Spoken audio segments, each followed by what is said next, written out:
গান বাজনা হালাল না হারাম? গান বাজনা এই ব্যাপারে আজ পর্যন্ত 1400 বছর পর্যন্ত একজন আলেম জমিনে খুঁজে পাওয়া যায় নাই যিনি বলছেন যে গান বাজনা হালাল। এরকম কেউ বলছে শুনছেন? তাহলে কোরআন হাদিসের দলিল তো আছেই, পাশাপাশি সমস্ত ওলামায়ে কেরামের আহলুল ইলমের ইজমা যে গান বাজনা হারাম। এখন কেউ যদি ডাইরেক্ট বলে যে শরীয়তেই মানি না, শরিয়া মানি না মানে পুরা কোরআনে মানি না, কারণ পুরা কোরআনটাই শরিয়া, পুরা কোরআনটাই কি কোরআনেরই আরেক নাম শরিয়া। দেখেন তারা কত নেক নিয়তে মূর্তি পূজা করছে। কয় যে শুনেন, এই যে আমরা মূর্তি পূজা করি, ইবাদত করি, এগুলা কিন্তু কোনো চোর ডাকাত খারাপ মানুষের মূর্তি একটাও বানাই নেই। 360টা যে বানাইছি এরা সব কেউ নবী ছিলেন, কেউ রাসূল ছিলেন, কেউ আল্লাহর ওলি ছিলেন। 360টা যে তারা বানাইছে, কিন্তু চোর ডাকাত সন্ত্রাসী কোনো মদখোর জুয়াখোর এরকম লোকের একটা মূর্তিও তারা বানায়নি। সম্পর্ক বিচ্ছিন্ন করার মাধ্যম হলো শিরিককে শিরিক, মুশরিককে মুশরিক মনে করার আরেকটা ধরন হলো বিজাতীয় মুশরিকের কোনো সংস্কৃতি গ্রহণ করা যাবে না। এটা একটু মনোযোগ দিয়ে শুনেন যে মুশরিককে মুশরিক মনে করার ধরন হলো বিজাতীয় কোনো কৃষ্টি কালচার গ্রহণ করা যাবে না। মুশরিকের কোনো কালচারকে যদি আপনি পছন্দ করেন, তার অর্থ হলো আপনি মুশরিককে মুশরিক মনে করেন না, কাফেরকে কাফের মনে করেন না, কাফের মুশরিকের প্রতি আপনার কোনো ঘৃণা নাই। আসসালামু আলাইকুম ওয়া রাহমাতুল্লাহি ওয়া বারাকাতুহু। আলহামদুলিল্লাহি ওয়াহদা ওয়াসসালাতু ওয়াসসালামু আলা মান লা নাবিয়্যা বা'দা ওয়া আলা আলিহি ওয়া সাহবিহি ওয়া মাওয়ালা। বগুড়া জেলার সোনাতলা উপজেলার অন্তর্গত হলিদাবগা দাখিল মাদ্রাসা প্রাঙ্গণে আয়োজিত আজকের এই গুরুত্বপূর্ণ দ্বীনি মাজলিস, ইসলামী জালসার সম্মানিত সভাপতি, সম্মানিত উলামায়ে কেরাম, আইম্মায়ে মাসাজিদ, মুরব্বিয়ানে এজাম, আমার অত্যন্ত স্নেহের মহব্বতের যুবক কিশোর শিশু ভাইয়েরা এবং পর্দার আড়ালের আমার সম্মানিতা মা এবং বোনেরা, আল্লাহ রাব্বুল আলামিনের দরবারে কোটি কোটি শুকরিয়া যে মহান রাব্বুল আলামিন আমাদেরকে এতক্ষণ পর্যন্ত বিজ্ঞ উলামায়ে কেরামদের নিকট থেকে কোরআনে কারীম এবং সহিহ হাদিসের আলোকে অনেক গুরুত্বপূর্ণ বিষয়ের উপরে দ্বীনি আলোচনা শোনার পরে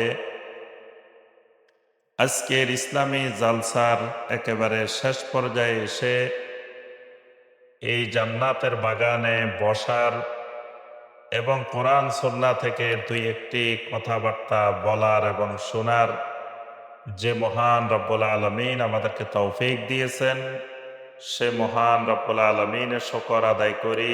সকলে বলি আলহামদুলিল্লাহ। আর একটু জোরে বলতে হবে আলহামদুলিল্লাহ। এতক্ষণ পর্যন্ত আলোচনা শুনতে শুনতে ঈমান কি বাড়ছে না কমছে? অনেকের বাড়েও নাই, কমেও নাই, কিছুই বলে নাই, বাড়ছেও বলে নাই, কমছেও বলে নাই। কি আপনাদের ঈমান বাড়ছে না কমছে? কমছে কার কার দেখি? আলোচনা শুনতে শুনতে ঈমান কমে গেছে এরকম কে কে আছেন দেখি? আলহামদুলিল্লাহ, একজনেরও কমে নাই, সবার কি হয়েছে? বাড়ছে। তার অর্থ ঈমান ঠিক আছে। ঈমান থাকলে ঈমান বাড়বে, আবার মাঝে মাঝে ঈমান কমবে। ঈমানে নাই তাইলে আর বাড়ারও সম্ভাবনা নাই, কমারও সম্ভাবনা নাই। যার ঈমান নাই তার কি ঈমান বাড়ে কমে? কথা কয় না। আপনাদেরকে প্রথমে বলছি, ক্লাসে কিন্তু কথা বলতে হইব, চুপ করে বসে থাকা যাবে না। যার ঈমানে নাই তার ঈমান বাড়ারও সম্ভাবনা নাই, কমারও সম্ভাবনা। কমবে বাড়বে কি? ঈমানে নাই, তাহলে বাড়বেও না কমবেও না। যাদের ঈমান আছে তাদের ঈমান এই মজলিসে বসলে, এরকম জালসায় বসলে আল্লাহ রাব্বুল আলামিনের ঘোষণা, তাদের ঈমান কি হয়?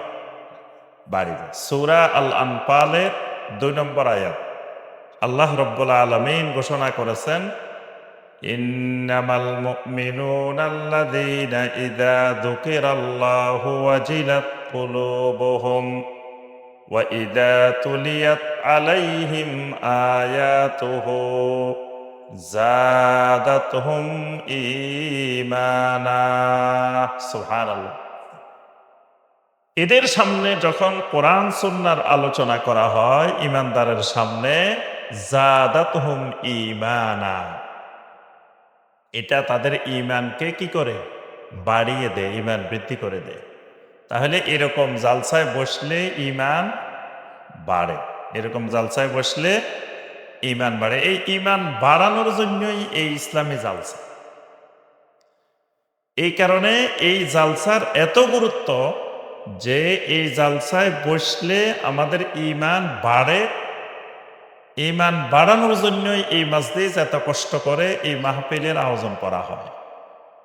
আচ্ছা, এবার আমরা আমাদের মূল ক্লাসে চলে আসি। আমাদের আজকের মূল ক্লাসের আলোচনার বিষয় হল মিন নাওয়াকিদিল ঈমান, অর্থাৎ ঈমান ভঙ্গের কিছু কারণ। ঈমান ভঙ্গের কারণ অনেক। যদি আমরা এখন শুরু করি, ফজর পর্যন্ত আলোচনা করি, তাও ঈমান ভঙ্গের কারণ শেষ হবে না।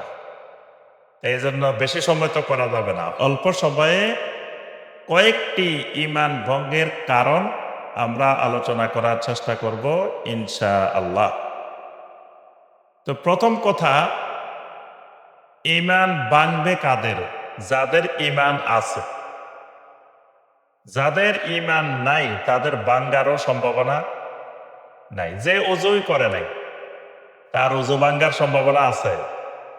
কথা কয় না? আছে। যে বিয়ে করে নাই তালাক হওয়ার সম্ভাবনা আছে? নাই। তাহলে ঈমানে নাই। ঈমান না থাকলে ভাঙ্গারও সম্ভাবনা নাই। তাহলে আমাদের আজকের যে আলোচনা, এটা হলো শুধুমাত্র ওই মানুষগুলার জন্য যে মানুষগুলার ঈমান আছে। কারণ যার ঈমান আছে, ঈমানটা ধরে রাখা লাগবে, তার ঈমানটাই ভাঙ্গার সম্ভাবনা আছে। আর যার ঈমান নাই, তার তো ভাঙ্গারও সম্ভাবনা নাই, ধরে রাখারও দরকার নাই। তাইলে আমরা যারা বসে আছি, আমাদের ঈমান আছে তো? জি, সবার ঈমান আছে? পিছনে দিয়ে মনে হয় নাই। ঈমান আছে? খালি আছে বললে হবে? আসার সাথে কি বলতে হবে? এত এটা তো বলেন নাই, খালি কয় আছে। আপনারা তো আলহামদুলিল্লাহ বিশাল সৌভাগ্যবান। আহলুল হাদিস পরিবারে, আহলুল হাদিস বংশে জন্মগ্রহণ করছেন। এটা তো বিশাল একটা সৌভাগ্যের ব্যাপার। আলহামদুলিল্লাহ, সবাই বলেন আলহামদুলিল্লাহ। তাহলে আপনারা সারা বাংলাদেশের মানুষকে আহলুল হাদিসের দিকে দাওয়াত দিবেন। আপনাদেরকে দেখে দেখে মানুষ দলে দলে আহলে হাদিসে আসবে। তা এখন আপনারাই কোন ঈমান আছে? খালি আছে বললে হবে? কি বলতে হবে আছের সাথে? আছে ইনশাআল্লাহ। তাহলে যেহেতু আমরা এই মানুষগুলোর ঈমান আছে, এই আলোচনা আমাদের জন্য খুব দরকার। আচ্ছা, আপনাদের মধ্যে রূহ আছে? আছে না? রূহ সবার আছে? রূহ নাই কার কার দেখি? সবার আছে রূহ? দেখছেন কোনোদিন রূহ? রূহকে দেখছেন কোনোদিন? ওরা মনে হয় দেখছে। কি ভাই, এরা দেখছেন আপনারা? কিন্তু রূহ আছে তো নাকি? কেমনে বুঝছেন রূহ আছে? এই তো মাশাআল্লাহ, এই যে আছে, রূহ আছে বলতেছি, এই আছে বলাটাই প্রমাণ করতেছে আমার ভিতরে রূহ আছে। না থাকলে তো আমি আছে এটাও বলতে পারতাম না। তাহলে আমাদের ভিতরে কি আছে? রূহ আছে। এটা যেমন আমরা বুঝতেছি, আলহামদুলিল্লাহ ঈমানও আছে, এটা আমরা বুঝতেছি। এখন আসেন, ঈমান ভাঙ্গে কিনা? ওযু যেমন ভাঙ্গে, সালাত যেমন ভাঙ্গে, সকল ইবাদত যেমন নষ্ট হয়, ঈমানও এরকম নষ্ট হয়। ইমানও ভেঙ্গে যায়, ইমানও নষ্ট হয়। এখন ইমান ভঙ্গের কারণগুলো জানতে হবে কেন? কারণ না জানলে আপনার ইমান যে ভেঙ্গে গেছে আপনি তো বুঝতে পারবেন না। ধরুন আপনি অজু করছেন, কিন্তু অজু ভঙ্গের কারণ জানেন না, কেমনে অজু ভাঙ্গে এটা জানেন না, তাহলে একবার আপনি অজু করলে আর জীবনে ভাঙ্গার সম্ভাবনা নাই। কারণ আপনি তো অজু কেমনে ভাঙ্গে এটাই তো জানেন না। তো এটা যদি না জানেন তাহলে অজু করলে আর কোনোদিন অজু ভাঙবে না। আমাদের দেশে, আপনাদের এদিকে আলহামদুলিল্লাহ হয়তো নাই, অনেক জায়গা আছে এক শুক্রবার অজু করলে আরেক শুক্রবার পর্যন্ত অজু ভাঙ্গে না। এরকম মুসল্লি দেখছেন? আপনাদের এদিকে নাই মনে হয় নাকি? এই শুক্রবারে একবার অজু করে, পুরা সপ্তাহ আর অজু লাগে না, পরের শুক্রবারে আরেকবার অজু করে, মাঝখানে আর এক সপ্তাহ কি লাগে না, অজু লাগে না। নামাজে নাইতে অজু লাগবে কেন? তাহলে এই শুক্রবারে একবার অজু করলে আরেক শুক্রবার পর্যন্ত কি থাকে, অজু থাকে। এরকম মুসল্লি বাংলাদেশে এখন লক্ষ লক্ষ কোটি কোটি মুসল্লি আছে। আমি মাঝখানে একবার ভারতে গেছি। তো ভারতে একজন শায়েখের সাথে অনেকগুলো প্রোগ্রাম করছি, পশ্চিমবঙ্গে, তারপরে হায়দ্রাবাদে, অনেক জায়গায়। ওই শায়েখকে আপনারা সবাই চিনেন, উনি পিস টিভিতে আলোচনা করছেন। তো শায়েখ একদিন একটা বাস্তব ঘটনা বলছেন, ওনার এলাকার মুর্শিদাবাদের ঘটনা। শায়েখ বলতেছেন যে ওনার এলাকায় একজন মুরব্বী এসে ইমাম সাহেবকে বলতেছে, ইমাম সাহেব, আমি তো শীতের দিন আসরের অজু করি, এক অজু দিয়ে আসর পড়ি, মাগরিব পড়ি, এশা পড়ি, 3 ওয়াক্ত এক অজু দিয়ে পড়ি, একবার অজু করি আর অজু করি না। তা এখন ইমাম সাহেব চিন্তা করতেছে, কিরে মুরব্বী মানুষ, এত বয়স্ক মানুষ, এতক্ষণ সময় অজু কেমনে ধরে রাখে। তো ছাত্র একজনকে বলতেছে, বাবা তুই একটু মুরব্বী দেখিস তো, মুরব্বী মাঝখানে কি করে। আচ্ছা, এখন একদিন দেখে মুরব্বী মাগরিবের নামাজের আগে দিয়ে বাথরুমে গেছে। এখন বাথরুম থেকে বের হয়েছে মুরব্বী, বের হয়ে আর অজু করে নাই, অজু না করে মাগরিবের নামাজে দাঁড়ায় গেছে। এবার ছাত্র আসি বলে দিছে ইমাম সাহেবের, মুরব্বী তো বাথরুমে গেছে কিন্তু অজু করে নাই। এখন ইমাম সাহেব কয়, মুরব্বী আপনি যে অজু করলেন না, বাথরুমে গেছেন, আপনি অজু ছাড়া নামাজ পড়তে আসছেন কেন?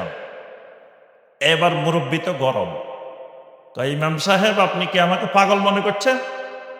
আমি কি কিছু বুঝি না?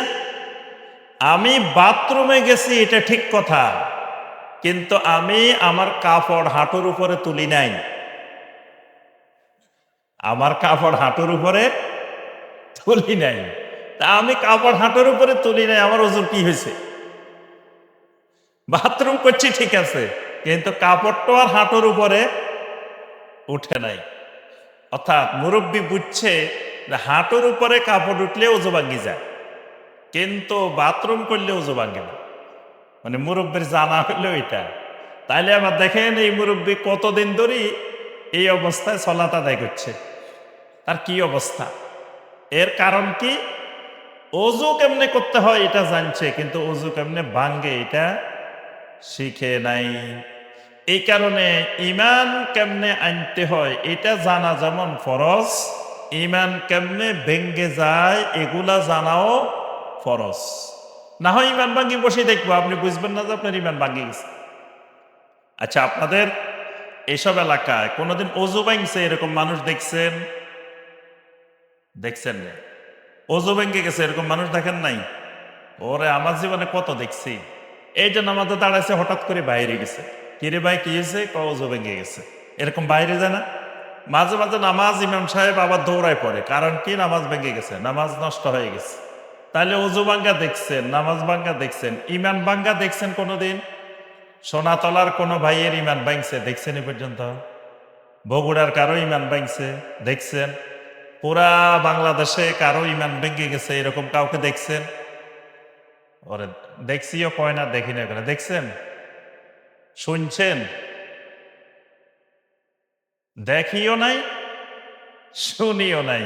ইমান তাহলে কারো বাংলাদেশে ভাঙ্গে না নাকি? হ্যাঁ, ইমান ভাঙ্গে বাংলাদেশে? বরং ইমান ভাঙ্গি কত আগে চুরমার হয়ে গেছে, ইমানের নামে মাত্রও নাই, ইমানের খবরে নাই, কিন্তু ইমান যে ভাঙ্গে এটাই জ্ঞানটাই তো নাই। এই কারণে মানুষ বোঝে না যে মানুষের ইমানটা ভেঙে গেছে। এই কারণে আমরা সংক্ষেপে কয়েকটা গুরুত্বপূর্ণ ইমান ভঙ্গের কারণ আলোচনা করার চেষ্টা করব ইনশাআল্লাহ। ইমান যদি ভেঙে যায়, তা আপনি আমি ইমান নিয়ে কবরে যেতে পারবো না। আর ইমান নিয়ে কবরে না গেলে জান্নাত পাওয়া যাবে না। এই জন্য জানাজার দোয়ার মধ্যে আছে, আল্লাহুম্মা মান আহইয়াইতাহু মিন্না ফাআহইহি আলাল ইসলাম ওয়া মান তাওয়াফাইতাহু মিন্না ফাতাওয়াফাহু আলাল ঈমান।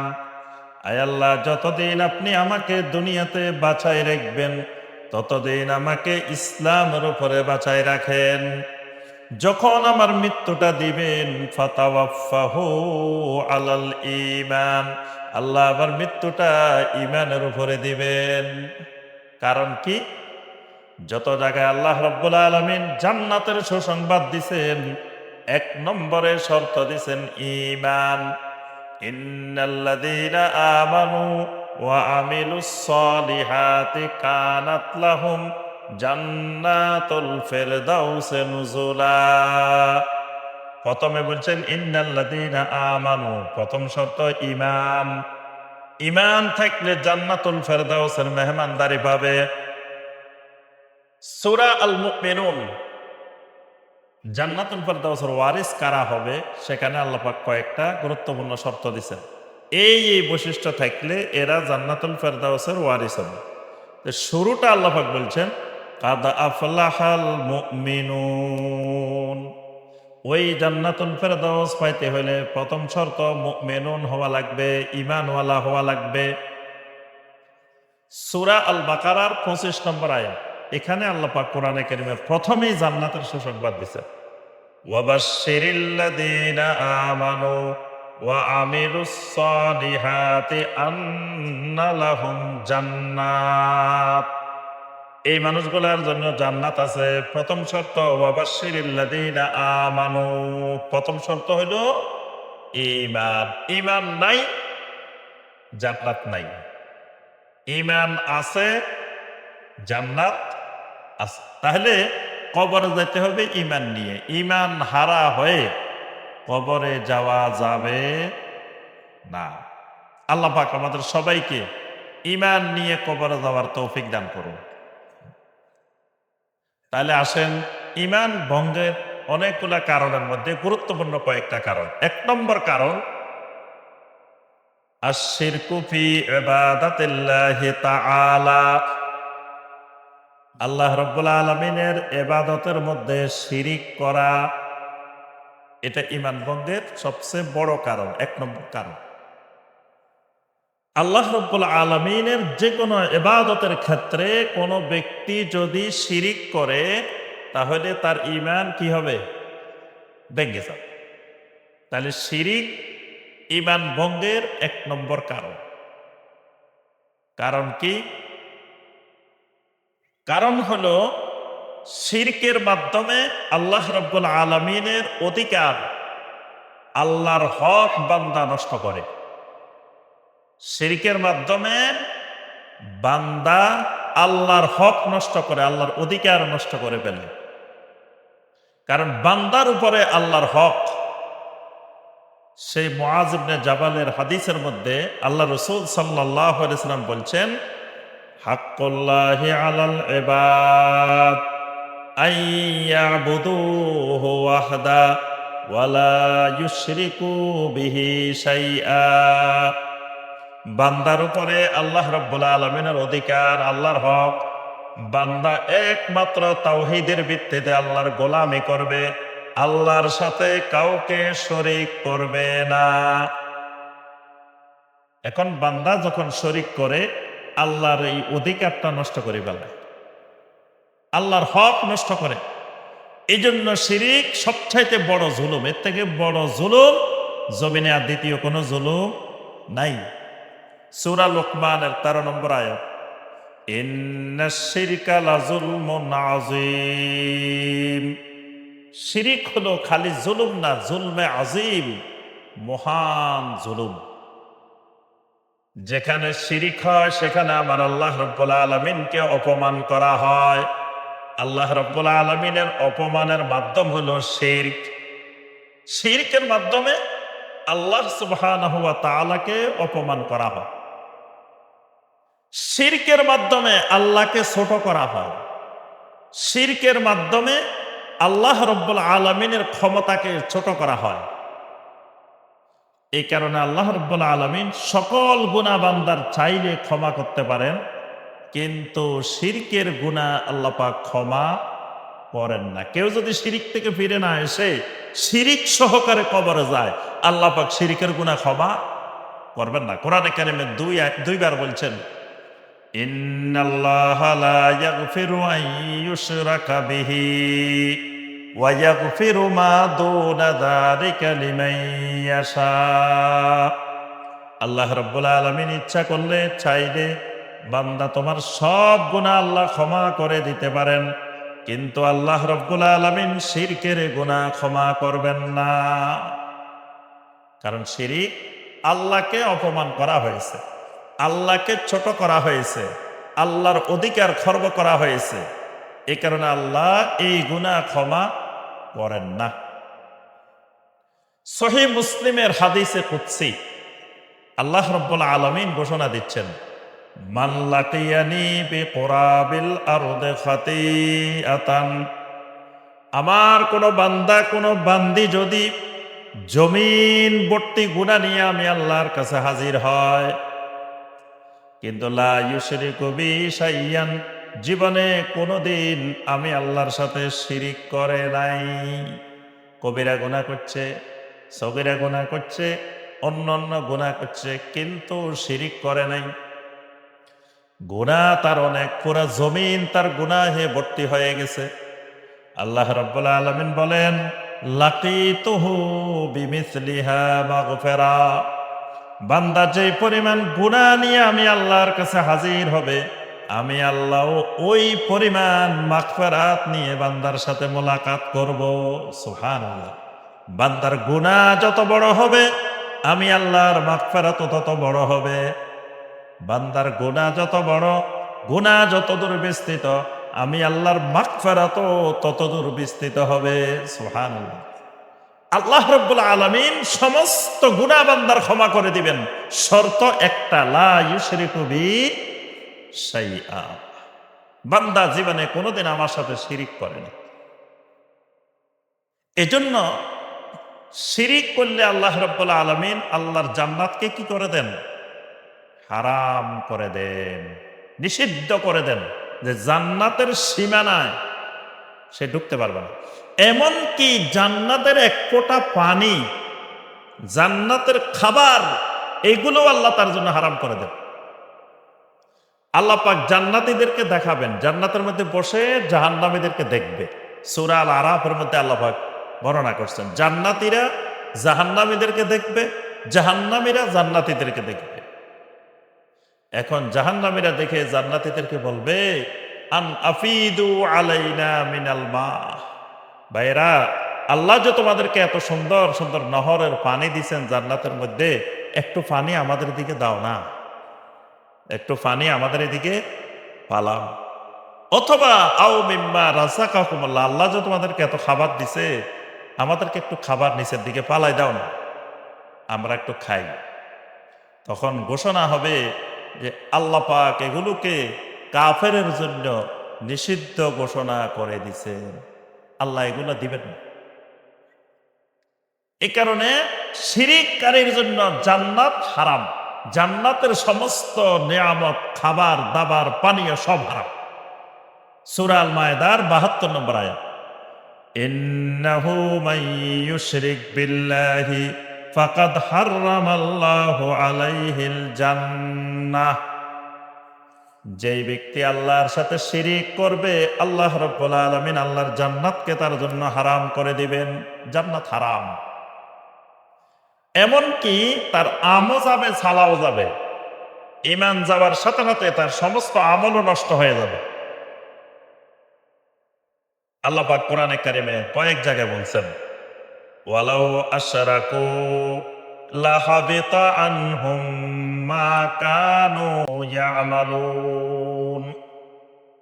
কোন বান্দা বান্দি যদি শিরিক করে তার জীবনের সমস্ত আমল নষ্ট হয়ে যাবে। আল্লাহ রাব্বুল আলামিন নবী রাসূলদেরকে সম্বোধন করে বলছেন, লা ইন আশরাকতা লা ইয়াহবাতান্না আমালুক। ও নবী রাসূলেরা, যদি শিরিক করো, তোমার যত বড় আমল হোক না কেন, যত মহাসাগরের মতো আমল হোক না কেন, তোমার সবগুলো আমল নষ্ট হয়ে যাবে, বরবাদ হয়ে যাবে। তাহলে শিরক এটা ঈমান ভঙ্গের এক নম্বর কারণ। শিরিক কেমনে হয়? আল্লাহ রাব্বুল আলামিনের ক্ষমতার মধ্যে কাউকে অংশীদার করলে শিরিক হয়। আল্লাহ রাব্বুল আলামিনের ক্ষমতা হলো আল্লাহ বান্দাকে সৃষ্টি করেন। বান্দাকে সৃষ্টি করা এটা আল্লাহর একক ক্ষমতা। এখন আল্লাহ চাইলে কাউকে ছেলে দেন, কাউকে মেয়ে দেন, কাউকে ছেলে মেয়ে দুইটাই দেন, কাউকে কোনোটাই দেন না। সম্পূর্ণ আল্লাহর মালিকানাধীন। তাহলে সন্তান যদি না হয়, চাইতে হবে কার কাছে? একমাত্র আল্লাহর কাছে। খালি আল্লাহর কাছে না, চাইতে হবে কার কাছে? একমাত্র আল্লাহর কাছে। একমাত্র বলা লাগবে, না হয় তাওহীদ হবে না। সন্তান সন্ততি যদি না হয় কারো, চাইতে হবে কার কাছে? কথা কয় না, একমাত্র আল্লাহর কাছে চাইতে হবে। এখন যদি কেউ খাজা বাবার কাছে চায়, যদি কেউ মঈনুদ্দিন চিশতির কাছে চায়, যদি কেউ শাহজালাল ইয়ামানের কাছে চায়, তখন এটার নাম কি? এটার নাম শিরক। কেন শিরিক হয়েছে? আল্লাহর ক্ষমতায় আরেকজনকে অংশীদার করছে। কারণ এই সন্তান দেওয়ার ক্ষমতা কার? একমাত্র আল্লাহ রাব্বুল আলামিনের। আল্লাহ রাব্বুল আলামিনের সাথে আল্লাহর কোন মাখলুককে সমপর্যায়ে নিয়ে গেলে শিরিক হয়। আল্লাহর সাথে আল্লাহর কোন মাখলুক সমপর্যায়ে হইতে পারে না। আল্লাহ হলেন মালিক, সৃষ্টি হলো আল্লাহর গোলাম। গোলাম আর মালিক কোনোদিন সমান হইতে পারে না। গোলাম যত উপরে উঠুক না কেন, তবু আল্লাহর সমকক্ষ হইতে পারে না। এখন যদি কেউ আল্লাহ এবং রাসূলকে এক মনে করে, আল্লাহ এবং মুহাম্মদ সাল্লাল্লাহু আলাইহি ওয়াসাল্লাম রাসূলকে এক পর্যায়ে নিয়ে আসে, সমান মনে করে, যদি বলে যিনি আল্লাহ, যিনি খোদা, তিনি মুহাম্মদ, তাহলে এটা কি হবে? শিরিক হবে। আহমদ আর মোহাম্মদ, আহমদ আর আহাদ। আল্লাহর নাম হলো আহাদ আর নবীর নাম হলো আহমদ। যদি কেউ বলে আহমদ আর আহাদ দুটা এক জিনিস, মাঝখানে শুধু একটা মিমের খেলা, একটা মিম বাদ দিলে আহাদ আর আহমদ এক হয়ে যায়, এই বিশ্বাস কি? কথা কেন? শিরক। এটা কি? শিরক। এরকম অনেক গান শুনবেন, যে গানের মধ্যে আছে যে যে আহমদের মিম, শুধু মিমটা তুলে দিলে আহমদ আর আহাদ এক হয়ে যায়।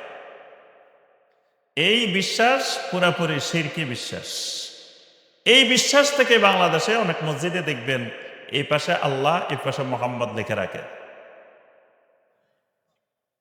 কারণ কি? যে ওই আল্লাহ এবং নবীকে সমান মনে করা হয়। এই সমান মনে করা কি? শিরিক। আল্লাহ রাব্বুল আলামিনের যত ইবাদত আছে, প্রত্যেক ইবাদতের সাথে ছোট হোক বড় হোক, যে কোনো ধরনের ইবাদত হোক, আল্লাহর কোনো মাখলুকের প্রতি ওই ইবাদতটা করলে এটার নাম শিরিক। যেমন সেজদা করা ইবাদত, আল্লাহ ছাড়া যদি কেউ অন্য কাউকে সেজদা করে, এটা হবে শিরক। দেখবেন অনেকে পীর সাহেবের সেজদা করে, মাজারে সেজদা করে, তারপরে মুর্শিদের সেজদা করে, গুরুজিরে সেজদা করে। গুরু চিনেন নেই? গুরু নাম শুনছেন? হ্যাঁ, কেউ কয় মুর্শিদ, কেউ কয় গুরু, কেউ কয় সাইজি, অনেক নাম আছে এগুলার। এগুলা ঘুরে গেলে সব এক। এগুলা সব যদি এরকম কোন গুরু, কোন সাইজি, কোন অমুক তমুক যদি কাউকে সেজদা করা হয়, তখন এটা হবে কি শিরক। যদি কেউ আল্লাহর শরীয়ত অমান্য করে, যদি কেউ বলে আমি শরিয়া মানি না, আমি এখন তরিকতে আছি, মারফতে আছি, হাকিকতে আছি, আমি শরীয়তের দাঁত দাঁড়ি না, এটা কি? এটাও শিরিক। এটাও কি? ঈমান ভেঙে গেছে। কারণ আল্লাহ রাব্বুল আলামিন আল্লাহর প্রত্যেক বান্দা বান্দির উপরে শরীয়ত মানা বাধ্যতামূলক করে দিয়েছেন। সূরা আল জাসিয়ার 18 নম্বর আয়াত আল্লাহ পাক বলে দিয়েছেন কি, সুম্মা জাআলনাকুম আলা শারিআতিম মিনাল আমর ফাত্তাবিহা ওয়ালা তাত্তাবি আহওয়া আল্লাযীনা লা ইয়ালামুন। ও নবী, আমি আপনাকে একটা শরীয়ত দিয়ে পাঠাইছি, আপনাকে একটা শরীয়ত আমি আল্লাহ নির্ধারণ করছি। ফাত্তাবিহা, এই শরীয়ত মেনে চলেন, এই শরীয়তের অনুসরণ করেন। এখন কেউ যদি গান বাজনা গায় আর কয়টা মারফতি গান, কয়টা শরীয়তি না, এটা কি কথা কয় না, এটা মারফতি। শরীয়তের বাহিরে গেলেই ঈমান শেষ। শরীয়তের বাহিরে কোন মুসলিমের এক কদম দেওয়ার সুযোগ নেই। এটার আপনি মারফতি কন, হাকিকতের কন, তরিকতের কন, যেটাই কন, কিন্তু আপনি শরীয়তের বাহিরে কোনো হারামকে হালাল মনে করলে আর হালালকে হারাম মনে করলে আপনার ঈমান ভেঙে যাবে। এটা ঈমান ভঙ্গের কারণ। গান বাজনা হালাল না হারাম? গান বাজনা এই ব্যাপারে আজ পর্যন্ত 1400 বছর পর্যন্ত একজন আলেম জমিনে খুঁজে পাওয়া যায় নাই যিনি বলছেন যে গান বাজনা হালাল। এরকম কেউ বলছে শুনছেন? তাহলে কোরআন হাদিসের দলিল তো আছেই, পাশাপাশি সমস্ত ওলামায়ে কেরামের আহলুল ইলমের ইজমা যে গান বাজনা হারাম। একটু আগেই তো আমাদের সম্মানিত শায়েখ একটা গুরুত্বপূর্ণ সুন্দর হাদিস বলছে, যখন গান বাজনার বাদ্যযন্ত্রের প্রচার প্রসার হবে, আল্লাহর গজব নেমে আসবে একের পর এক। এই বাদ্যযন্ত্র গান বাজনা এটা হারাম। যদি কেউ হালাল মনে করে, যদি কেউ বলে যে এটা না হইলে আমার এশকে জাগ্রত হয় না, এটা না হইলে আমার মাওলারে পাই না, মাওলার সাথে মনের মানুষের সাথে মিলন হয় না। মনের মানুষ ছিলেন? মনের মানুষ না গান শুনে না, লালন শাহর গান শুনেন না কোনোদিন? এই গানের মধ্যে আছেন মনের মানুষ। এই মনের মানুষ সিরিকি ধারণা। মনের মানুষের সাথে মিলনের জন্য যে গান বাজনা না হইলে, গাঞ্জা না হইলে মনের মানুষের সাথে মিলন হয় না, মাদক না হইলে মিলন হয় না, এই বিশ্বাস সিরিকি বিশ্বাস। মানে আল্লাহর শরীয়তে যেই জিনিস হারাম, এই জিনিসকে হালাল মনে করা শিরক। হালাল মনে করা কি? শিরক। ঈমান ভেঙে যাবে। আবার শরীয়তে যেটা হালাল এটাকে হারাম মনে করা, যেমন ইসলামে বিয়ে করা কি হালাল না হারাম? যদি কেউ বলে না বিয়ে করার দরকার নাই, বিয়ে ছাড়াই আমরা এমনি জীবনযাপন করি, হ্যাঁ, তখন এটা কি খালি হারাম না, এটা শিরক। আল্লাহর শরীয়তে হালালকে হারাম বিশ্বাস করা, অথবা যেটা হারাম করা হয়েছে সেটাকে হালাল মনে করা। আচ্ছা, আল্লাহর শরীয়তে জেনা বেবিচারকে কি হারাম করা হয়েছে? হারাম না? এখন কেউ যদি কয় এটা বৈধতার জন্য আমরা কিছু লাইসেন্স দিয়ে দিব, আল্লাহ করলেন হারাম, লাইসেন্স দিয়ে যারা বৈধতা করবে তখন এটা হবে কি? কথা কয় না, এটাও শিরক। হারামকে লাইসেন্স দিয়ে বৈধ করার কোনো সুযোগ ইসলামে কোন মুসলিম যদি আইন করে এটাকে লাইসেন্স দিয়ে বৈধতা দেয়, এটা শিরক হবে, ঈমান ভেঙে যাবে। মাদক হারাম। মাদক কি খালি হারাম না, রিজিসুম মিন আমালিশ শায়তান, শয়তানের কাজ। মাদক কোনো মানুষের কাজ না, এটা কি কার কাজ? শয়তানের কাজ। আল্লাহ পাক নিজে বলছেন সূরা আল মায়েদার 90 নম্বর আয়াত, আল্লাহ বলছেন মিন আমালিশ শয়তান, এটা শয়তানের কাজ। তাহলে এই শয়তানের কাজ যদি লাইসেন্স দিয়ে বৈধতা দেওয়া হয়, তখন এটা কি হবে? কথা কয় না, এটা কি শিরক। কোরআনে কারিমের প্রথম থেকে শুরু করে শেষ পর্যন্ত এই কোরআনে কারিমের মধ্যে যতগুলো আল্লাহর হুকুম আছে, আল্লাহর বিধান আছে, একটা বিধানকে যদি কেউ বলে আমি সব মানি, এটা শুধু মানি না, কি হবে? শিরক। ঈমান ভেঙে যাবে সাথে সাথে। যদি কেউ বলে কোরআনের সব বিধান মানি, তবে সুদের বিধানটা মানি না, তাহলে কি ঈমান থাকবে? কোরআনের সব বিধান মানি কিন্তু জানার যে শাস্তি এটা মানি না, ঈমান থাকবে? কোরআনের সব বিধান মানি কিন্তু চোরের যে শাস্তি এটা মানি না, ঈমান থাকবে না। এই জন্য কোরআনে কারিমের একটা শব্দ, একটা আয়াত, একটা হুকুম, একটা বিধান অস্বীকার করলেও তার ঈমান ভেঙ্গে যাবে। এখন কেউ যদি ডাইরেক্ট বলে যে শরীয়তেই মানি না, শরিয়া মানি না মানে পুরা কোরআনে মানি না, কারণ পুরা কোরআনটাই শরিয়া, পুরা কোরআনটাই কি? কোরআনেরই আরেক নাম শরিয়া। আকীদার, সহিহ আকীদার আরেক নাম শরিয়া, সহিহ আকীদার আরেক নাম কি? শরিয়া। কারণ অনেক পূর্বেকার আহলুল ইলমেরা আকীদার কিতাব লিখছেন, আকীদার কিতাবের নাম কিতাবুশ শরিয়া। কিতাবটা আকীদার কিতাব, অর্থাৎ আকীদার আরেক নাম শরিয়া, সহিহ আকীদার আরেক নাম শরিয়া, ইসলামের আরেক নাম শরিয়া, কোরআনের আরেক নাম শরিয়া। তা এখন শরিয়া মানে না মানে কিচ্ছুই মানে না, কোরআনও মানে না, হাদিসও মানে না, ইসলামে মানে না, এগুলো ঈমান ভঙ্গের কি কারণ? আচ্ছা, যত রকমের কুফরি মতবাদ, যত তন্ত্র মন্ত্র কুফরি মতবাদ, এই কুফরি মতবাদকে কেউ যদি বৈধ মনে করে, হালাল মনে করে, জায়েজ মনে করে, এটাও শিরিক, এটাও ঈমান ভঙ্গের কারণ। কি আমার কথা বুঝছেন? ধর্ম নিরপেক্ষতাবাদ, অমুকবাদ, তমুকবাদ, যত মতবাদ আছে, এগুলো কি জায়েজ না হারাম? ওরে ভয় পাইতেছে মানে, এগুলা জায়েজ না হারাম? হারাম। কেউ যদি এগুলারে বৈধ মনে করে, তাহলেও কি ঈমান ভেঙ্গে যাবে, এটাও ঈমান ভঙ্গের কারণ। এখন এই ঈমান ভঙ্গের কারণের দিয়ে যদি এবার হারিকেন নিয়ে দিনের বেলায় ঘুরেন, ঈমানদার খুঁজে পাওয়া যাবে কিনা এবার দেখা যেতে পারে।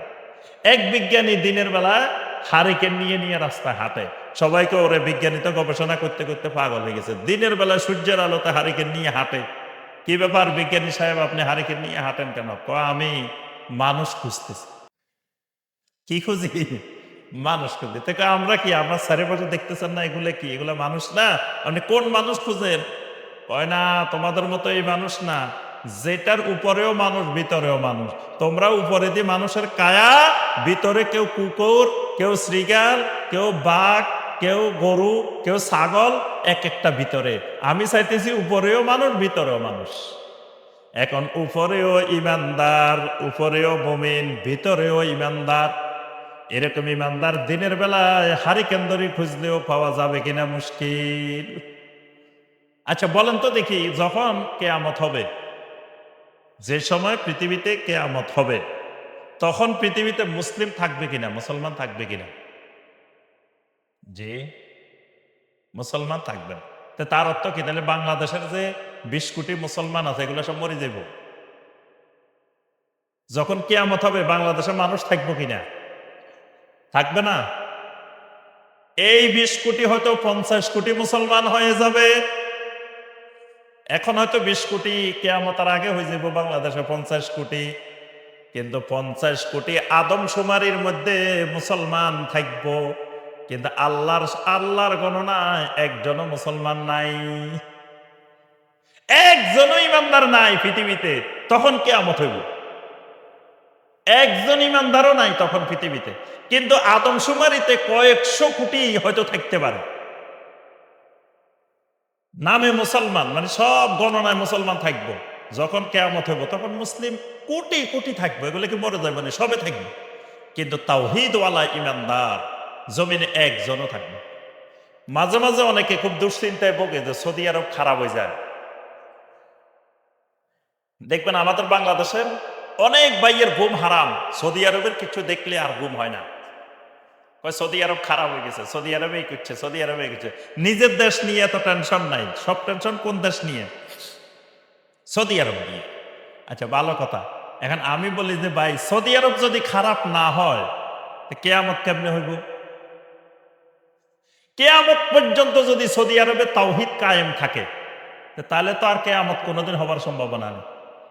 কি কেয়ামত হইব? আর সারা পৃথিবী তাওহীদ নষ্ট হয়ে গেছে, শিরিকের মধ্যে ডুবে গেছে, কিন্তু সৌদি আরবের মানুষ তাওহীদ শক্ত করে বসে রয়েছে। এখানে শিরিক নাই, তাওহীদ পুরাপুরি তাওহীদ নিয়ে বসে আছে। তো কেয়ামত হইব আর কোনোদিন? তাহলে তার কেয়ামতেরই সম্ভাবনা নেই। তাহলে কেয়ামতের আগে সৌদি আরবের মানুষও তাওহীদ শূন্য হয়ে যাবে, সব তাওহীদ শূন্য হয়ে যাবে। তাহলে বোঝা গেল ঈমান ভঙ্গের 1 নম্বর কারণ কি? ওরে কথা কেন এতক্ষণ পর্যন্ত যা পড়াইলাম মূল কথা কি? শিরক। শিরিক সম্পর্কে আরো জানতে হবে। এবার আসেন 2 নম্বর। 2 নম্বর ঈমান ভঙ্গের কারণ, মান জাআলা বাইনাহু ওয়া বাইনাল্লাহি ওয়াসায়েত ইয়াদউহুম ওয়া ইয়াসআলুহুমুশ শাফাআ ওয়া ইয়াতাওয়াক্কালু আলাইহিম ফাকাদ কাফারা ইজমাআন। কোন ব্যক্তি যদি মনে করে আল্লাহ আর আমার মাঝখানে একজন মধ্যস্থতাকারী দরকার, যেই মধ্যস্থতাকারীর কাছে দোয়া করে, শাফাআত চায়, তাওয়াক্কুল করে, তাহলে ঈমান ভেঙে যাবে। মানে মনে করতেছে যে আমার আর আল্লাহর মাঝখানে একজন কি লাগবে? ওয়াসায়েত, মধ্যস্থতাকারী লাগবে। মধ্যস্থতাকারী কেন লাগবে? কয়েকটা কারণে লাগবে। একটা কারণ হলো আল্লাহ পৃথিবীতে তো কোটি কোটি কোটি কোটি বান্দা, আল্লাহ কয়জনেরই চিনে? সুতরাং সোনা তলার এই সব মানুষেরই কি আল্লাহ চিনে নাকি? চিনে? আল্লাহ আপনাদেরকে চিনে? হ্যাঁ। এখন যারা মধ্যস্থতাকারী ধরে তারা মনে করে আল্লাহ চিনে না। কারণ ধরেন এই এলাকার এমপি সাহেব তো সব মানুষেরই চিনে? কি এলাকার এমপি সবারই চিনে? চিনে না। তাই তারা এমপি সাহেবের কাছে যাইতে হলে কি করতে হয়? ওই আপনাদের এই হলিদা বগার যারে চিনে এমপি সাহেবে, তারে যদি সাথে করে নিয়ে যান তাহলে চিনবে যে ভাই এই যে এর এই আসছে কিন্তু আমাদের লোক, আমাদের দলের লোক, এর কাজটা করে দেন। বাস আবার এমপি সাহেব করলো যে ঠিক আছে করে দেব। এখন হে ওই লোকের নাই সরাসরি চলে গেছে, তাহলে কি চিনবো? এখন শয়তান মানুষের বুঝায়, মিয়া তুমি যে আল্লাহর কাছে সরাসরি চলে যাবে, আল্লাহ তোমারে চিনে? তাহলে আল্লাহ চিনতে হলে কি করতে হইব? ওই সোনাতলার যারে আল্লাহ চিনে তারে ধরি, তার মধ্যে পাগড়ি ধরি, তার মাধ্যমে যদি তুমি আল্লাহর কাছে যাও তাহলে আল্লাহ তোমারে চিনবে। এটাই ঈমান ভঙ্গের কারণ। এটা কিসের কারণ? মুশরিকেরা মূর্তি পূজা করতো, 360 মূর্তির ইবাদত করতো না? নবী সাল্লাল্লাহু আলাইহি সাল্লাম তাদেরকে জিজ্ঞাসা করলো যে তোমরা এগুলার ইবাদত করো কেন? তারা অনেকগুলো উত্তর দিছে, 3টা উত্তর শুনেন খালি কেন তারা মূর্তির ইবাদত করে। 1 নম্বরে তারা বলছে সূরা জুমারের 3 নম্বর আয়াত, ওয়াল্লাযীনা ইত্তাখাযু মিন দুনিহি আউলিয়া মা না'বুদুহুম ইল্লা লিয়ুকাররিবুনা ইলাল্লাহি যুলফা। দেখেন তারা কত নেক নিয়তে মূর্তি পূজা করছে। কয় যে শুনেন, এই যে আমরা মূর্তি পূজা করি, ইবাদত করি, এগুলা কিন্তু কোনো চোর ডাকাত খারাপ মানুষের মূর্তি একটাও বানাই নেই। 360টা যে বানাইছি এরা সব কেউ নবী ছিলেন, কেউ রাসূল ছিলেন, কেউ আল্লাহর ওলি ছিলেন। 360টা যে তারা বানাইছে, কিন্তু চোর ডাকাত সন্ত্রাসী কোন মদখোর জুয়াখোর এরকম লোকের একটা মূর্তিও তারা বানায়নি। মূর্তি সবগুলা ঈসা আলাইহিস সালামের মূর্তি বানাইছে, ইব্রাহিম আলাইহিস সালামের মূর্তি বানাইছে, ইসমাঈল আলাইহিস সালামের মূর্তি বানাইছে, ওয়াদ, সুয়া, ইয়াগুস, ইয়াউক, নাসার, তারা সবাই আল্লাহর সালেহীন বান্দা ছিল, তাদের মূর্তি বানাইছে। ভালো ভালো মানুষের মূর্তি। কেন বানাইছি? এদের ইবাদত কেন করি? উদ্দেশ্য হইল একটা, ইল্লা লিয়ুকাররিবুনা ইলাল্লাহি যুলফা। এরা আমাদেরকে আল্লাহর মুকাররাবিন বানাই দিবে, আল্লাহর নিকটবর্তী বানাই দিবে, আল্লাহর সাথে আমাদের একটা সম্পর্ক তৈরি করে দিবে এরা। তাইলে এখন যদি কেউ মনে করে যে আমি সরাসরি আল্লাহর সাথে সম্পর্ক করতে পারবো না, ওই মাঝখানে একজন লাগবে, তাহলে আরবের ওই মুশরিকের সাথে এই মুশরিকের পার্থক্য আছে? কোনো পার্থক্য নাই, একই জিনিস। আচ্ছা, দ্বিতীয়টা শুনে নেবা, দ্বিতীয় উত্তর কি দিছে? দ্বিতীয় উত্তর দিছে সূরা ইউনূসের 18 নম্বর আয়াত, وَيَعْبُدُونَ مِن دُونِ اللَّهِ مَا لَا يَضُرُّهُمْ وَلَا يَنفَعُهُمْ وَيَقُولُونَ هَؤُلَاءِ شُفَعَاؤُنَا عِندَ اللَّهِ। বলে যে শুনেন, এগুলো সব আল্লাহর ওলিদের মূর্তি, আল্লাহর ওলিয়েরা, এদের যদি ইবাদত করি কিয়ামতের ময়দানে এরা আল্লাহর কাছে আমাদের জন্য সুপারিশ করবে। এরা কি করব? সুপারিশ করবে। এখন যদি কেউ মনে করে আমি কবরে গেলে আমার মুনকার নকির আসার আগে আমার মুর্শিদ কেবলা ওখানে বসে থাকবো, দেখবেন অনেকে ফিট ধরে এই জন্য, আমার মুর্শিদ কেবলা, আমি কবরে যাওয়ার আগে মুনকার নকির আসার আগে মুর্শিদ কেবলা ওখানে হাজিরে থাকবে। তারপরে কয় কিয়ামতের ময়দানে আমার পীর সাহেব বাস নিয়ে বসে থাকবে, ট্রেন নিয়ে বসে থাকবে, জাহাজ নিয়ে বসে থাকবে, আমারে ডাকি ডাকি খালি টিকিট দেখাই দেখাই তুলে জান্নাতে নিয়ে যাইব। কত লোক বসে রয়েছে এরকম, দেখবে বাংলাদেশে কোটি কোটি মানুষ বসে আছে, পীর সাহেব তারে জান্নাতে নিয়ে যাবে। এজন্য খালি টিকিট কিনে, কারণ কেউ বাস নিয়ে বসে থাকবো, কেউ ট্রেন নিয়ে বসে থাকবো, কেউ লঞ্চ নিয়ে থাকবো, কেউ জাহাজ নিয়ে থাকবো, যে যেটা নিয়ে থাকবো ওইটা নিয়ে জান্নাতে নেব। ওই আরবের মুশরিকেরা যে কারণে মূর্তি পূজা করছে, এই একই সেম কারণ, যে সুপারিশ, কিয়ামতের ময়দানে সুপারিশ করব, কবরে সুপারিশ করব। তাহলে এটা কয় নম্বর কারণ গেছে? 2 নম্বর। আরেকটা কারণও তারা বলছে, খুব সুন্দর কারণ, সূরা সাদের 5 নম্বর আয়াত, আজআলাল আলিহাতা ইলাহান ওয়াহিদা ইন্না হাযা লাশাইউন উজাব। তারা বলে, ও মুহাম্মদ সাল্লাল্লাহু আলাইহি ওয়াসাল্লাম, আমরা তো চিন্তা করতেছি 360টা বর্তমানে আছে, আল্লাহ একজন আছে, টোটাল 361। আমরা কিন্তু শান্তিতে নাই, আরামে নাই, আমরা চাইতেছি আরো কিছু মাবুদ বাড়ানোর জন্য, আমরা চাইতেছি আরো কিছু বাড়ানোর জন্য। কারণ কি? কারণ আমাদের এইসব মাবুদদের উপরে দায়িত্ব বেড়ে গেছে, চাপ পড়ে গেছে, কাজের চাপ পড়ে গেছে বেশি। আল্লাহর কাজ কমানোর জন্য 360 জন বানাইছি, কিন্তু 360 জনেরও চাপ বেশি পড়ে গেছে, আরো কয়েকজন দরকার। আল্লাহর জন্য তারা শিরিক করতেছে, মানে আল্লাহরে কাজ কমাইতেছে। আল্লাহ যদি পৃথিবীর সব মানুষ আল্লাহর কাছে চাওয়া শুরু করে, তো তাদের কথা হলো যে আল্লাহ কয় দিকে তাকাবে, আল্লাহর কাজ বেড়ে যাবে না। এই জন্য তারা আল্লাহর ডিপার্টমেন্ট গুলোকে ভাগ করে দিছে, আল্লাহরে যাতে বিরক্ত না করে। দেখেন, শিরিক করছে কিন্তু আল্লাহরে ভালোবাসে, শিরিক করছে আল্লাহর কাজ কমানোর জন্য, শিরিক করছে যে আল্লাহর কাছে যেন না যায়, আল্লাহর কাছে যায় আল্লাহরে খালি বিরক্ত করতে থাকলে তা আল্লাহ কয় দিক সামলাবে। নাউযুবিল্লাহ। তাদের কথা যে 360টা ভাগ করে দিছি, কারো চাকরি হইতেছে না, এই দেবতার কাছে যাইব, কারো অসুখ ভালো হইতেছে না, এই দেবতার কাছে যাবে, কারো ছেলে মেয়ে হইতেছে না, এই দেবতার কাছে যাইব, কারো এই সমস্যা, এর কাছে যাইব। এরকম ডিপার্টমেন্ট ভাগ করা আছে। তাহলে আল্লাহরে আর কেউ বিরক্ত করবে না। এখন মুহাম্মদ রাসূলুল্লাহ সাল্লাল্লাহু আলাইহি ওয়াসাল্লাম বলতেছেন, এদের কারো কাছে চাওয়া যাবে না, আল্লাহর কাছে চাইতে হইব। তো এরা কয় যে এটা তো লাশাইউন উজাব, এটা তো মহা আশ্চর্যজনক কথা। আমরা আল্লাহর কাজ কমানোর জন্য মাবুদ বাড়াইতেছি, আর মুহাম্মদ সাল্লাল্লাহু আলাইহি ওয়াসাল্লাম এসে সব মাবুদ নাকচ করে দিয়ে সব আল্লাহর কাছে দিয়ে দিচ্ছে। তাহলে এটাও তাদের শিরিকের একটা অন্যতম কারণ ছিল। তাহলে ঈমান ভঙ্গের 2 নম্বর কারণ কি বলছি? বলে গেছে, আল্লাহ এবং বান্দার মাঝখানে একজন মধ্যস্থতাকারী ঠিক করা, এইটাও ঈমান ভঙ্গের কারণ। 3 নম্বর, মাল্লাম ইউকাফিরুল মুশরিকিন, যে ব্যক্তি কাফেরে কাফের মনে করে না, মুশরিকেরে মুশরিক মনে করে না, ওয়া সাহহাহা মাযহাবাহুম, মুশরিকের কুফরি শিরকি মতবাদ গুলোকে বিশুদ্ধ মনে করে, এটাও ঈমান ভঙ্গের কারণ।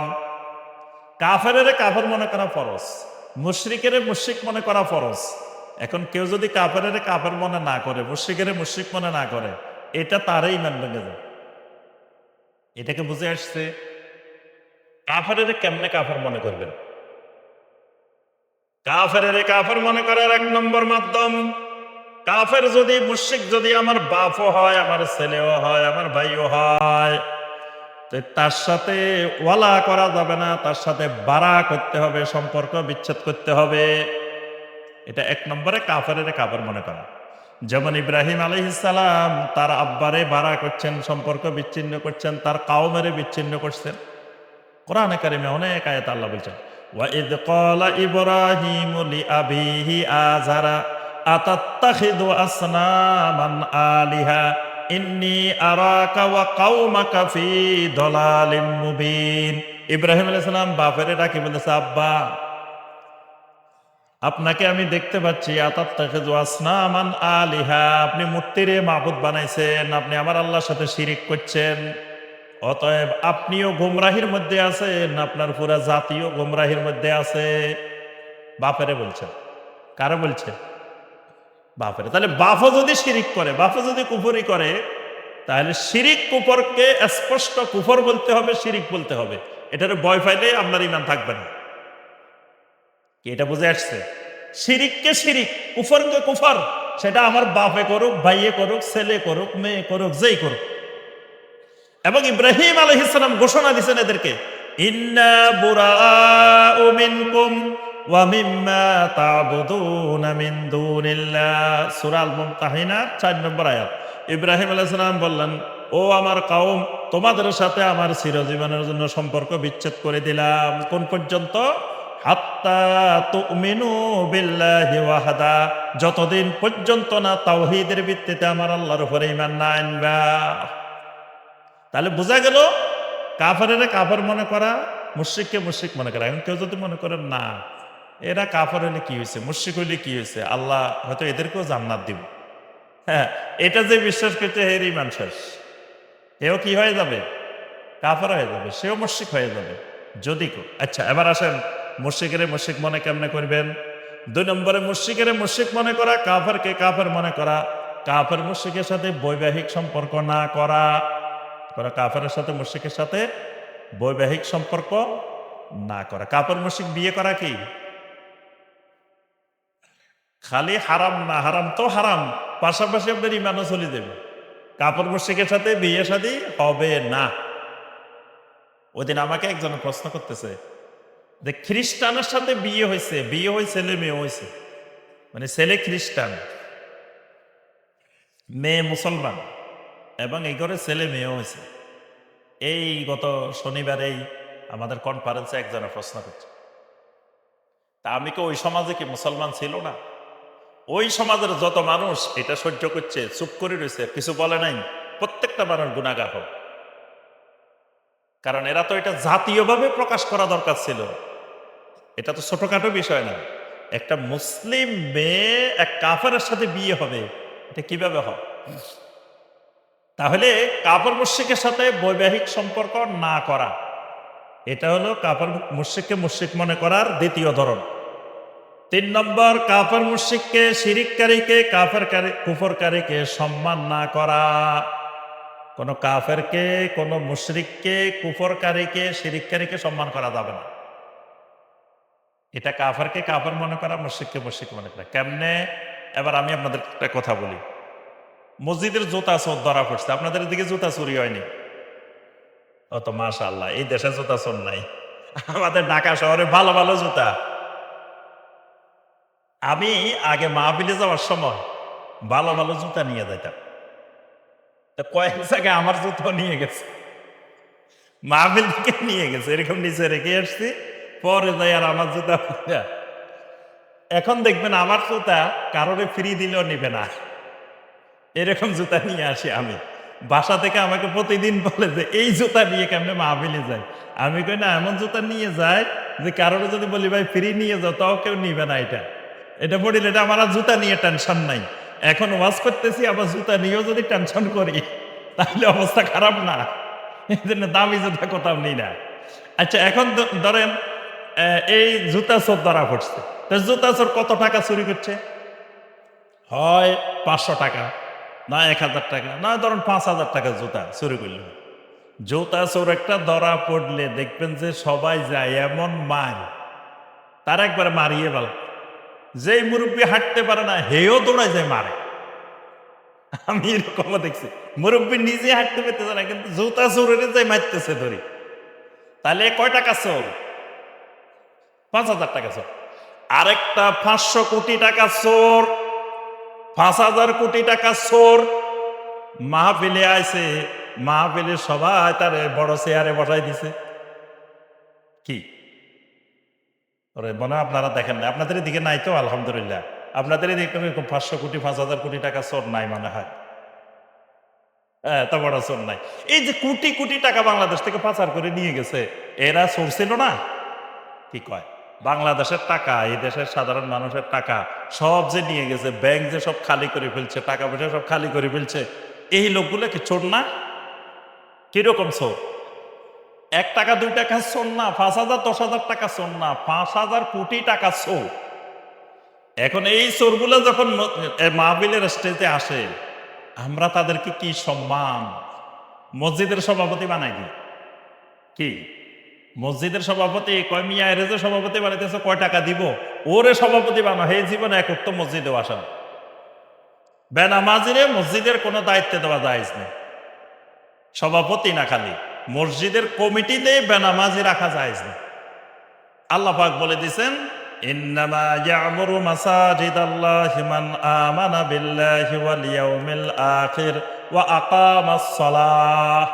মসজিদ যারা তত্ত্বাবধান করবে, দেখাশোনা করবে, এরা আকামাস সালাহ, নামাজ হইতো। নামাজি ছাড়া কোনো বেনামাজিরে মসজিদের দায়িত্বে রাখা যাবে না। কিন্তু আমাদের দেশে দেখা যায় বেনামাজিরে মসজিদের সভাপতি বানায়। আমি টাঙ্গাইল গেছি এক মাহফিলে, আলে হাদিস এলাকা। আরো দুঃখের কথা হলো আলে হাদিস এলাকা। এখন ছেলে আসে কইতেছে, শায়েখ আমার আব্বা এই মসজিদের সভাপতি, যে মাহফিলে আইছেন আজকে, যে মসজিদের মাহফিল, এই মসজিদের সভাপতি আমার আব্বা, কিন্তু আমার আব্বা 5 ওয়াক্ত নামাজ পড়ে না। ছেলে আমারে কইতেছে, শায়েখ আমার আব্বা মসজিদের সভাপতি আপনার এই আজকের এই মসজিদের মাহফিলে, কিন্তু আমার আব্বা 5 ওয়াক্ত নামাজ পড়ে না। আমার আব্বারে একটু বিশেষ করে নসিহত করেন। তাহলে দেখেন কি দুরবস্থা। নামাজ পড়ে না, মানুষ সভাপতি বানাই দিছে। কি জন্য বানাই দিছে?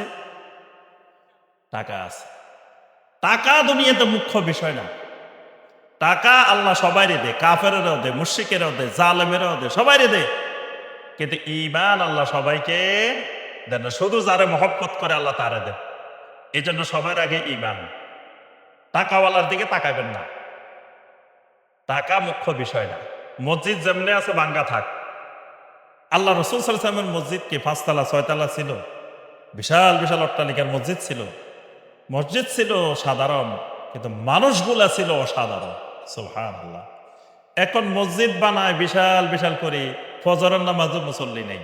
জিজ্ঞেস করলে কি ভাই মসজিদের নামাজের পয়সা জানেন না, জুমার দিন জাগা হয় না, তো মসজিদ এটা জুমাল্লাই বানানোর দরকারটা কি? মসজিদ হইব যারা নিয়মিত মুসল্লি তাদের জন্য। জুমায় যারা আসে এরা রাস্তাঘাটে পড়বো, বিভিন্ন জায়গায় পড়বো, অসুবিধা কি? এদের জন্য মসজিদ বানানো দরকার নেই। এই জন্য যে এলাকায় নিয়মিত মুসল্লি নাই, এই মসজিদ ছোট্ট রাখবেন, বড় বানানোর দরকার নেই। জুমার দিন জায়গা না হইলে এরা রাস্তাঘাট আছে, বিভিন্ন জায়গা আছে, এখানে পড়বো, এদের জন্য তো মসজিদ না। কি যে সারা বছর চাকরি করে না, পুরা মাস চাকরি করে না, যেদিন বেতন দিব সেদিন আসে লাইন ধরে দাঁড়ায় দিচ্ছে, দেখি হে বেতন পাইব? সারা বছর চাকরি করে না, ঈদের বোনাস দিতেছে, বোনাসের জন্য লাইন ধরে দাঁড়ায় দিচ্ছে, কি বোনাস পাইব? তাহলে যে 36 ওয়াক্ত নামাজ পড়ছে তার জন্য শুক্রবারের জুমা, তার জন্য 35তম ওয়াক্ত। এখন যার 34 ওয়াক্তই নাই তার জন্য 35 ওয়াক্তে কিচ্ছু নেই। সহিহ আল বুখারীর হাদিস, মান তারাকা সালাতাল আসরে ফাকাদ হাবিতা আমালু, যে সালাতুল আসর ছেড়ে দিছে তার সব আমল নষ্ট হয়ে গেছে। নবী সাল্লাল্লাহু আলাইহি ওয়াসাল্লাম বলেন সালাতুল আসর ছেড়ে দিলে সব আমল নষ্ট হয়ে যায়। তো ধরেন জুমার নামাজ পড়ি যদি সে কিছু পায়ও, একটু পরে আসরের ওয়াক্ত হয়েছে, আসর পড়ে নাই, তাহলে সব শেষ, আর কিচ্ছু পাবে না, তার আমল সব নষ্ট হয়ে যাবে। তাহলে মুশরিকের মুশরিক মনে করার মাধ্যম হলো মুশরিককে সম্মান না করা। শিরিককারী কুফরকারী এদেরকে সম্মান করা যাবে না, সম্মানের আসনে বসানো যাবে না। এদেরকে সম্মানের আসনে বসানো মানে আপনি মুশরিকের মুশরিক মনে করতেছেন না, কাফেরকে কাফের মনে করতেছেন না, তাকে সম্মান করতেছেন। বুঝে আসছে? তারপরে ঈমান ধ্বংস হওয়ার, ঈমান নষ্ট হওয়ার, মুশরিককে মুশরিক মনে করার, কাফেরকে কাফের মনে করার আরেকটা মাধ্যম, কাফের মুশরিকের কোন সংস্কৃতি কালচার গ্রহণ করা যাবে না।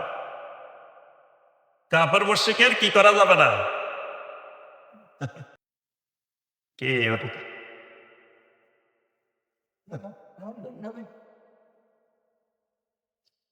হ্যাঁ।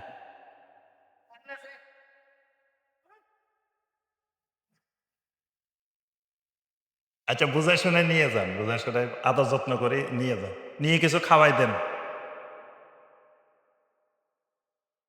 তো আমরা যে বিষয়টা বলছিলাম যে মুশরিককে মুশরিক মনে করার ধরন, মুশরিককে আচ্ছা আমরা এদিকে খেয়াল করি, ওইদিকে দুই তিনজন ভাই যান, বুঝে শুনে আস্তে ধীরে নিয়ে যান। জি। তো মুশরিককে মুশরিক মনে করার, কাফেরকে কাফের মনে করার ধরন কয়টা বলছি? মনে থাকবে না। এক নম্বরে কি বলছি? যে শিরিক বলে নাই, কাফের কাফের, মুশরিকের মুশরিক মনে করার ধরন, তিনটা ধরন বলছি। এক নম্বরে, এটা ৩ নম্বরে বলছি সম্মান করা যাবে না। এক নম্বরে কি বলছি?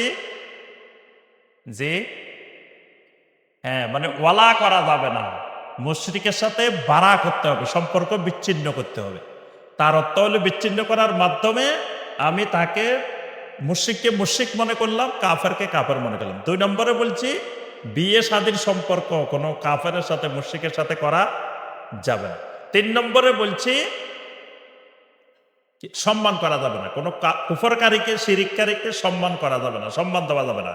এই জন্য দেখেন নবী সাল্লাল্লাহু আলাইহি ওয়াসাল্লামের চাচা আবু তালেব, নবী সাল্লাল্লাহু আলাইহি ওয়াসাল্লামের ব্যাপারে কত অবদান, যে অবদানের শেষ নাই। কিন্তু এত অবদানের পরেও যখন চাচা মারা গেছে, কাফের অবস্থায় মারা গেছে, শিরিক করা অবস্থায় মারা গেছে, নবী সাল্লাল্লাহু আলাইহি ওয়াসাল্লাম চাচাকে কোনো সম্মান দেন নাই।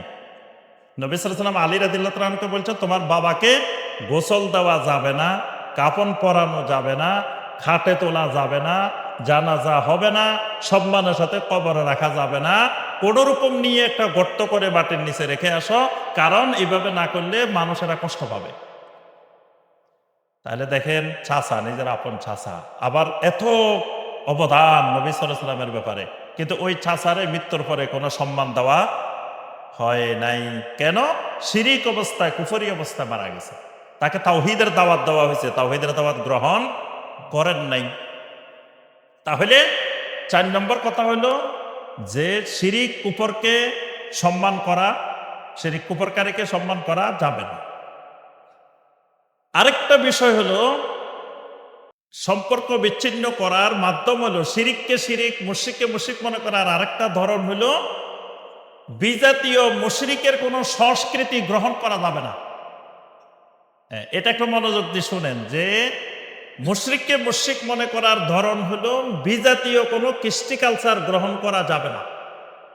মুশরিকের কোনো কালচারকে যদি আপনি পছন্দ করেন, তার অর্থ হলো আপনি মুশরিককে মুশরিক মনে করেন না, কাফেরকে কাফের মনে করেন না, কাফের মুশরিকের প্রতি আপনার কোনো ঘৃণা নাই। আপনি চুল কাটতে গেছেন, চুলটা কাটলেন মুশরিকের মতো। দেখবেন আমাদের যুবকেরা এখন চুল কাটে, মুশরিকদের কাটিং এ চুল কাটে, কাফের কাটিং এ চুল কাটে। সেলুন দোকানে গেলে চতুর্পাশে কতগুলা চুলের কাটিং থাকে না? জিজ্ঞেস করে আপনি কোনটাতে, কোন ধরনের কাটবেন? হ্যাঁ হ্যাঁ, কোন কোন কাফেরের কাটবেন, কোনটা কাটবেন? এখানে যে ছবিগুলো আছে এগুলা কাদের ছবি? বিভিন্ন মুশরিক খেলোয়াড়, মুশরিক গায়ক, মুশরিক নায়ক, মুশরিকদের, কাফেরদের এই চুলের কাটিং গুলা, এগুলো দেখে দেখে মুসলিম যুবক অনুসরণ করতেছে। তাহলে প্রকারান্তরে মুশরিকের প্রতি তার অন্তরে মহব্বত জন্মিতেছে, প্রকারান্তরে তার অন্তরে মুশরিকের প্রতি মহব্বত জন্মিতেছে। দাড়ি না রাখা এটাও মুশরিকের সংস্কৃতি, দাড়ি না রাখা এটা মুশরিকের সংস্কৃতি, দাড়ি রাখা এটা ইসলামের সংস্কৃতি।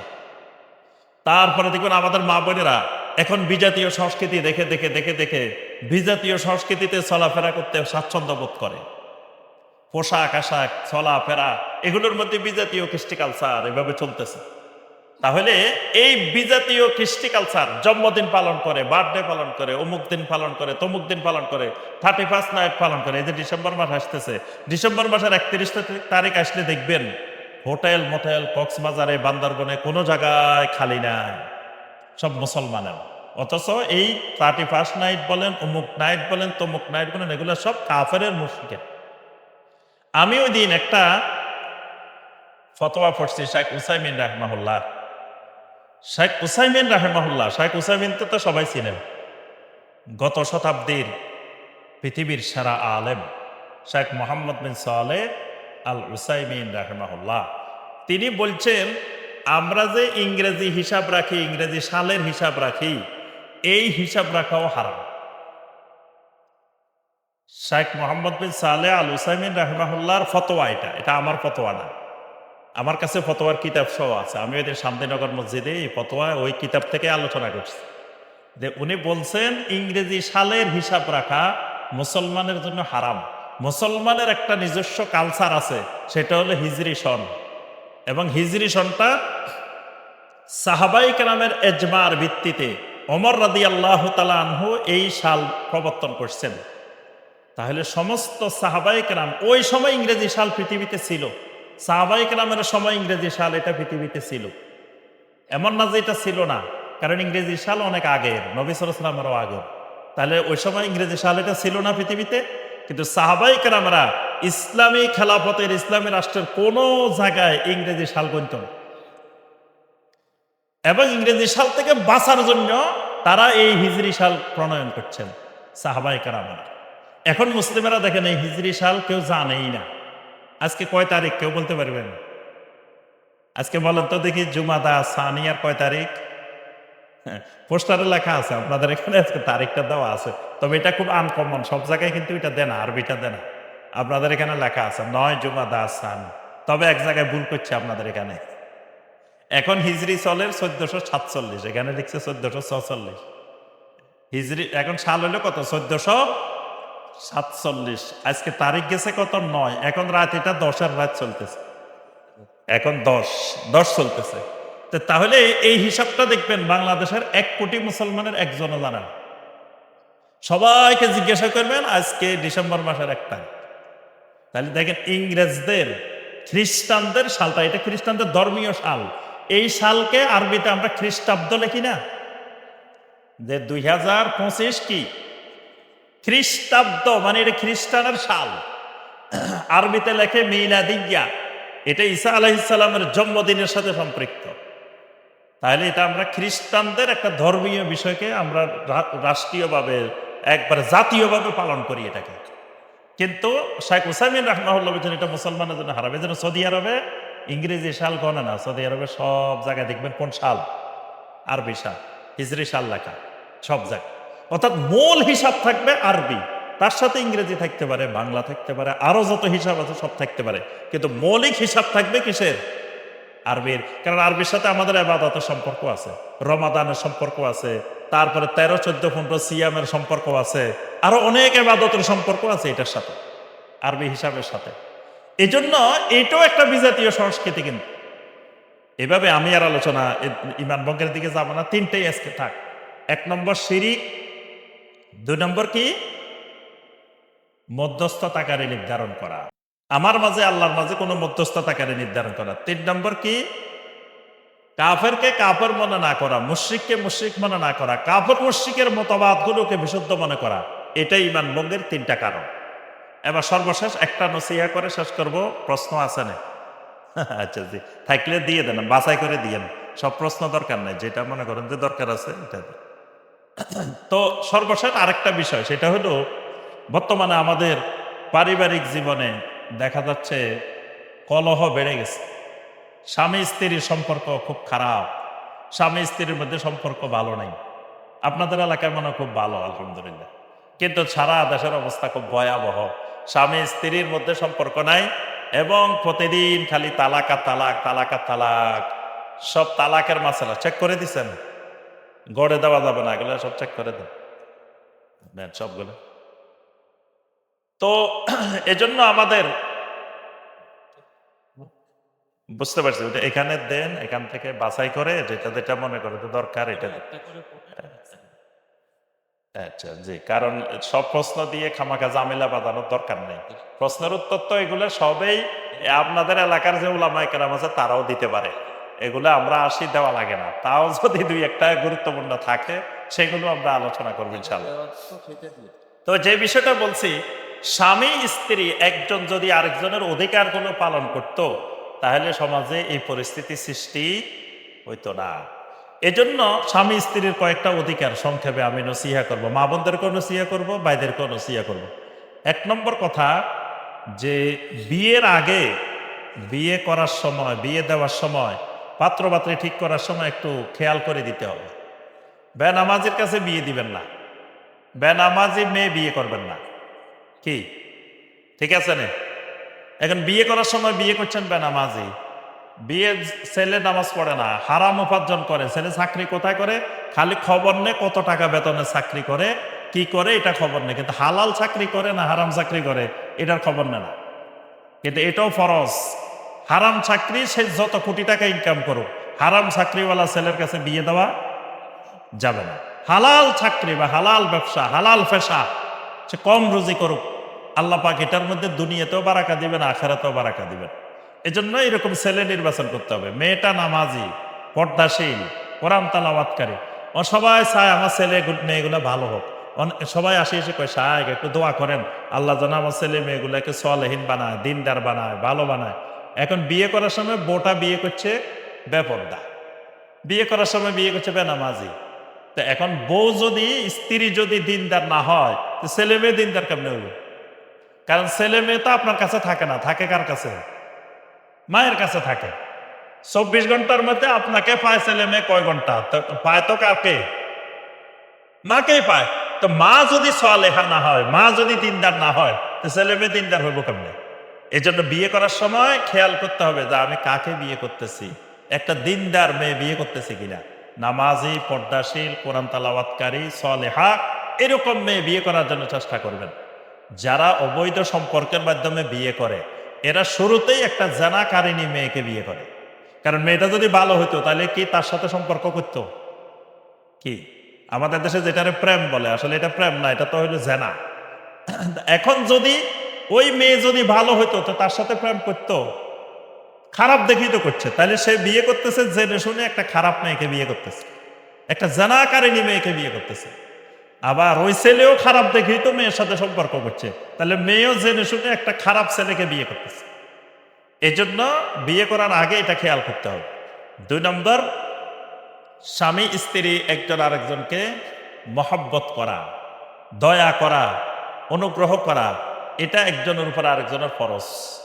আল্লাহ পাক কোরআনে কারীমের মধ্যে বলছেন, ওয়ামিন আয়াতিহি আন খালাকা লাকুম মিন আনফুসিকুম আজওয়াজান লিতাসকুনু ইলাইহা ওয়া জাআলা বাইনাকুম মাওয়াদ্দাতাও ওয়া রাহমা।